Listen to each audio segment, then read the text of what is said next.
All right, so we're Group 5, and we're doing the 2025 Economic Outlook for Deutsche Bank. If you don't know, they are a German bank, and throughout their paper, they had one thing that they said over and over again that we think should be stated, and that's their staying the course in turbulent times, and you'll kind of see that throughout the presentation. So first, we'll start out with stocks. So U.S. equities are supposed to outperform the European equities, which was interesting to hear from Deutsche Bank, because most of the companies, or most of the banks, European banks that we've heard from, have kind of said the opposite. They're not as high on the U.S. So it was pretty cool to hear. And they're going to outperform due to profit growth and share buybacks.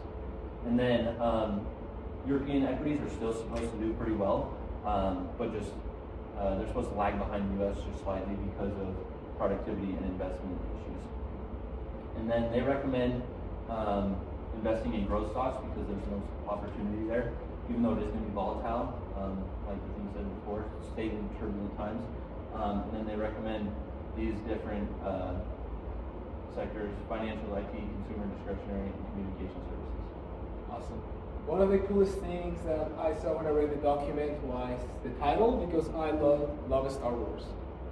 And they titled bonds, the return of the premium. And it just makes sense because we finally have a return on the premiums. I mean, if you look at this graph, there's finally normalizations of the yield curve, showing that the 10-year treasuries are going to have more yields than the 2-year treasuries, being 4.5% and 4.2% respectively. And that is because the moderate tax rates that the Fed did, and also the fiscal policies.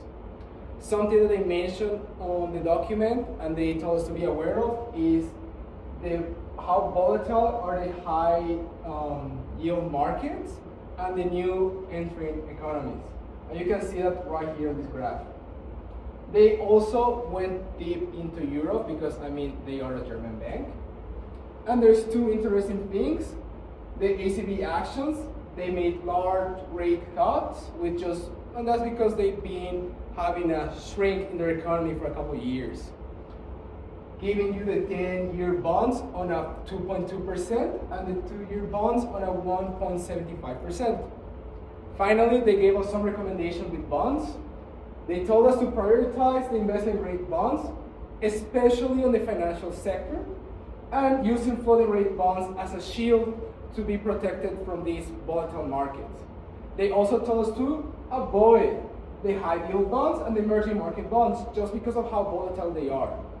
And finally, they told us to focus into risk management and having high quality debt instruments. Now, if we get more into the commodities, so oil prices are gonna stabilize, finally. About gold, if you think about it, you can just use it as a risk hedging strategy in your portfolio. Not only that, if we look at the copper prices, they are projected to rise massively. Just with a fun fact, Chile was the biggest supplier of copper in the world. But because the supply increased so much, their quality went down. So this is going to make the price of copper more viable and therefore increase the prices. Moving on to currencies, the Deutsche Bank has been relatively bullish on the US dollar. So they're projecting a pretty strong US dollar in 2025.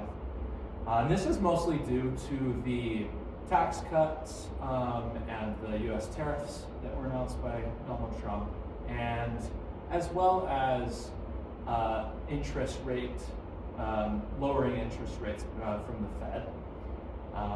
And this is putting a little pressure on, it's creating a bit of an interesting dynamic for other currencies like the Japanese yen and the euro.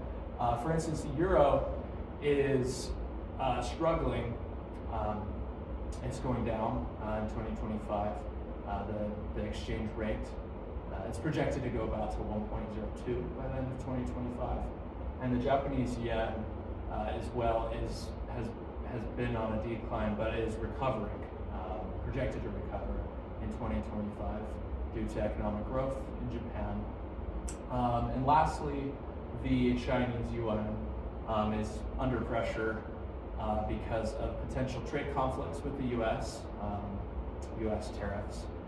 And they're trying to devalue the yuan in a controlled way to mitigate those conflicts, hopefully. But overall, we're looking at a strong US dollar. So moving into policies, they believe the future of policies is turning more and more fiscal. Looking at the United States specifically, they believe they're going to cut taxes and more debt finance their government spending, including adding the tariffs, to which China is going to respond by not doing anything until they know exactly how these tariffs are going to affect them.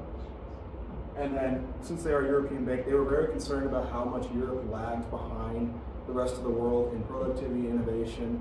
They cited that Prime Minister of Italy, Mario Draghi, his plan, which is essentially just to transition even into more renewable energy, as right now they're heavily relying on fossil fuels, specifically from Russia, with all the conflict going on there. They want to become more energy independent. They're just worried about getting the funding to be able to put this plan into action. Okay, moving along towards risk and mitigation. In the economic outlook for the 2025, they mention about trade disruptions. As we all are aware of the Trump administration, they have announced a new tariff imposed towards China. And as we all know, US goods such as electronics, clothing, all rely on China's manufacturing. And if a tariff is imposed, this is going to affect the supply chain. And then moving along towards the geopolitical tensions, we are all aware right now that there is wars going on in the Middle East, and Iran is fighting Gaza, and we all know Iran is the major producing country for oil for America, and they are planning to block all transportations towards the USA, and if they do that, that means oil prices are going to be rising in the USA as well, and that will hurt businesses, and it's going to hurt consumers as well. And then for the recession that was mentioned in the economic outlook, they only mentioned that there's a potential recession that may happen in the USA, but they did not predict one further coming in the future years. And then as we move along to the recommendations, they recommended investors to diversify their portfolios, actively manage their risk, and continue to monitor geopolitical developments, making sure that they stay informed and make informed decisions. All right, looking at alternative investments, they are heavily recommending to get into infrastructure, renewable energy, and digital companies, as they have the room to grow, especially with what they think the policies are going to do and how they think Europe should react to this gap that they have created themselves. And they also think private equity to provide more diversification to portfolios.